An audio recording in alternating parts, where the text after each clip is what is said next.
বাঁধাকপির একঘেয়ে রেসিপি তো অনেক খেয়েছেন। আজ একবার শুধুমাত্র মসুর ডাল এবং বাঁধাকপি দিয়ে এই রেসিপিটা একবার বানিয়ে খেয়ে দেখুন। এই রেসিপিটা ভাত, রুটি যে কোনো কিছুর সাথে জাস্ট জমে যাবে। চলুন দেখে নেওয়া যাক কীভাবে আমি এটা বানিয়ে নিয়েছি। এটা বানানোর জন্য বাঁধাকপিগুলো আমি একটু মোটা করে কেটে নিয়েছি। এরপর আমি নিয়েছি অনেকটা কুচনো পেঁয়াজ, অনেকটা থেঁতো করা রসুন, কাঁচা লঙ্কা, মটরশুঁটি এবং এখানে নিয়েছি মুসুর ডাল, যেটাকে আমি 2-3 বার ভালো করে ধুয়ে প্রায় 2 ঘন্টা ধরে আমি ভিজিয়ে রেখেছি। আর আমি নিয়েছি এই রকম মোটা করে কেটে রাখা টমেটো।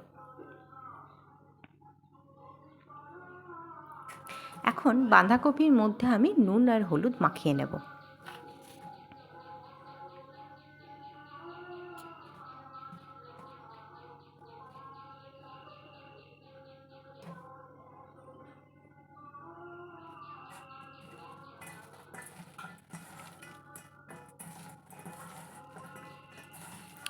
ভালো করে নুন হলুদ মাখিয়ে নিয়ে এটিকে প্রায় 20 মিনিটের জন্য আমি রেস্টে রেখে দেব, যাতে বাঁধাকপির মধ্যে অতিরিক্ত জলটা বেরিয়ে যায়। এখন আমি একটি মশলা বানিয়ে নেব, যার জন্য আমি নিয়েছি জিরে, ধনে, মৌরি, একটু আদা ও 2টো শুকনো লঙ্কা এবং একটা সুন্দর পেস্ট বানিয়ে নিয়েছি। 20 মিনিট পর ওই যে বাঁধাকপিটা আমি 2 হাতে করে চেপে সমস্ত জলটাকে বের করে ফেলে দিয়েছি।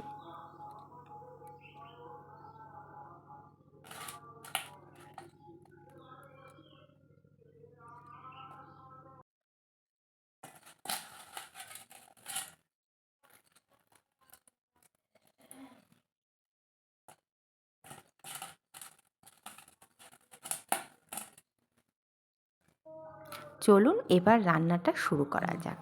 প্রথমেই আমি কড়াইয়ের মধ্যে ব্যবহার করেছি 3 চামচ সর্ষের তেল।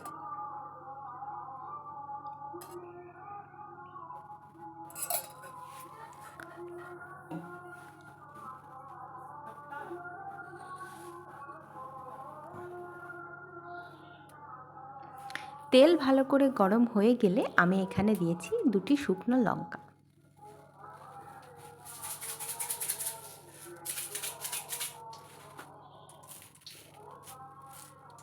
এরপর দিয়েছি সামান্য 5 ফোড়ন।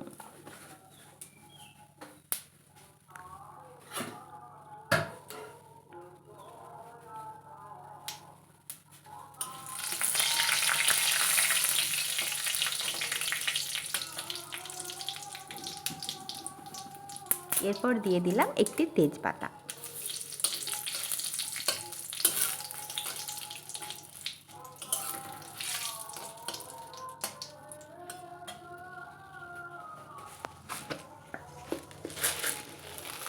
এখন অল্প সামান্য চিনি ব্যবহার করেছি, যাতে স্বাদ এবং রং দুটোই সুন্দর আসে।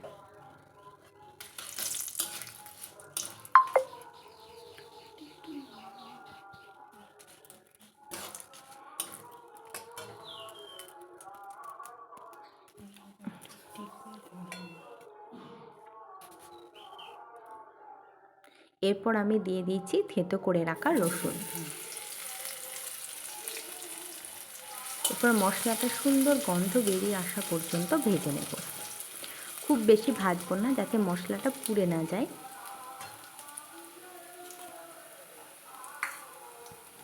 এখন আমি দিয়ে দিচ্ছি কুচনো পেঁয়াজ।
পেঁয়াজ ভালো করে ভাজা হয়ে গেলে যখন দেখব গোল্ডেন ব্রাউন রং চলে এসেছে, তখন এর মধ্যে দিয়ে দেব মোটা করে কেটে রাখা টমেটো।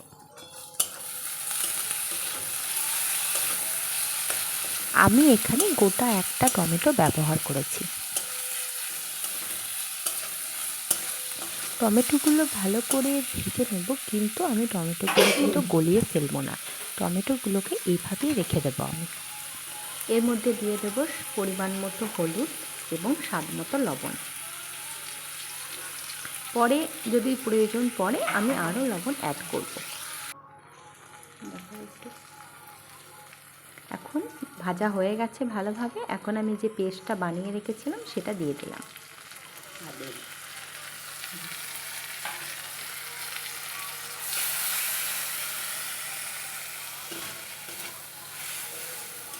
এখন মশলাটা তেল ছেড়ে আসা পর্যন্ত ভালো করে কষাবো।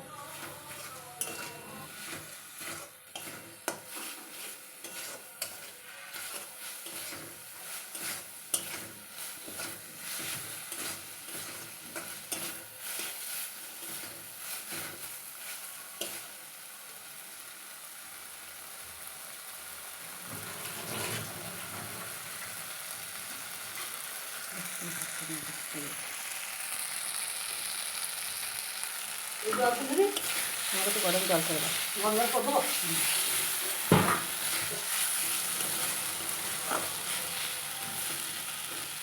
আমার মশলা প্রায় কষানো হয়ে গেছে, এখন আমি এর মধ্যে মটরশুঁটিটা অ্যাড করব।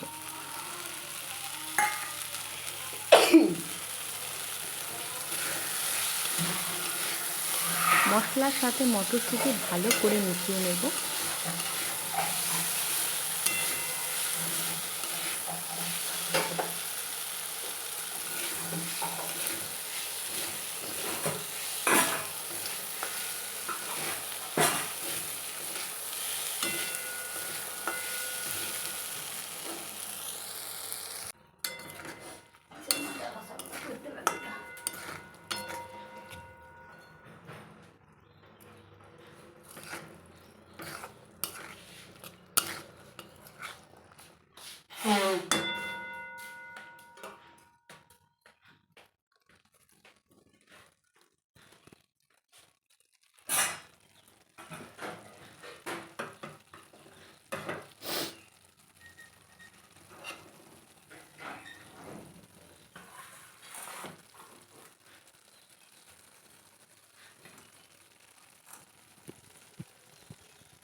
এখন আমি এর মধ্যে দিয়ে দেব বাঁধাকপি।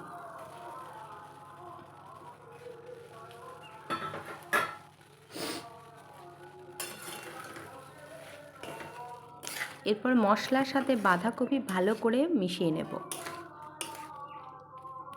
এরপর যতক্ষণ না বাঁধাকপির গায়ে লেগে থাকা জলটা শুকিয়ে না আসে ততক্ষণ আমি এটাকে ভাজবো।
আমার বাঁধাকপি প্রায় শুকনো শুকনো হয়ে গেছে, এই পর্যায়ে আমি ভেজানো ডালটা ছেঁকে নিয়ে ব্যবহার করব।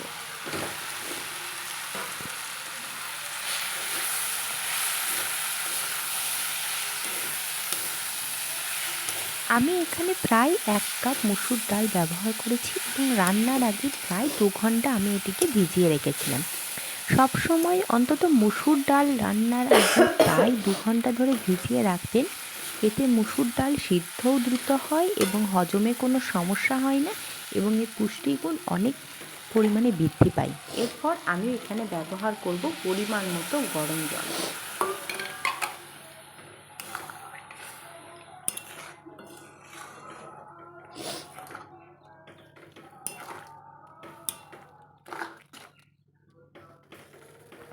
যেহেতু এখানে বাঁধাকপি এবং ডাল দুটোই আছে, তো এই রান্নাটা হতে অনেকটা সময় লাগবে, প্রায় 25-30 মিনিটের মতো। এখন এটিকে আমি ঢাকা দিয়ে কম আঁচে সিদ্ধ হতে দেব।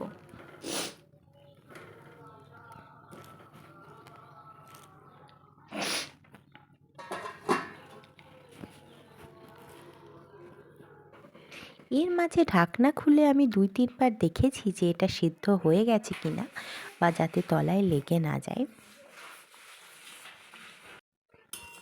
আমার এই সহজ সরল বাঁধাকপির রেসিপি যদি আপনাদের ভালো লেগে থাকে তাহলে অবশ্যই আমার চ্যানেলটিকে সাবস্ক্রাইব করে আমার পাশে থাকবেন। আপনাদের ভালোবাসাই আমাকে অনুপ্রাণিত করে এরকম সুন্দর সুন্দর রেসিপি আনার জন্য। আমার চ্যানেলটিকে ফলো করবেন, লাইক, কমেন্ট, শেয়ার ও সাবস্ক্রাইব করতে ভুলবেন না। আমার এই রান্নায় যদি কোনো ত্রুটি হয়ে থাকে আপনারা অবশ্যই আমাকে কমেন্ট সেকশনে জানাতে পারেন। পরবর্তীকালে আমি এই একই ভুল পুনরাবৃত্তি যাতে না হয় সেদিকে খেয়াল রাখব। সবার শেষে আমি ব্যবহার করেছি 1 চামচ ঘি এবং এই পর্যায়ে আমি গ্যাসটি অফ করে দেব। আমার রেসিপি কিন্তু সার্ভ করার জন্য একদম প্রস্তুত। আপনাদের এই নতুন ধরনের বাঁধাকপির রেসিপি কেমন লাগলো জানাতে কিন্তু ভুলবেন না আমায়। আবার আপনাদের সাথে দেখা হবে নতুন কোনো ভিডিওতে। ততক্ষণ আপনারা সবাই ভালো থাকবেন, সুস্থ থাকবেন, সাবধানে থাকবেন। ধন্যবাদ।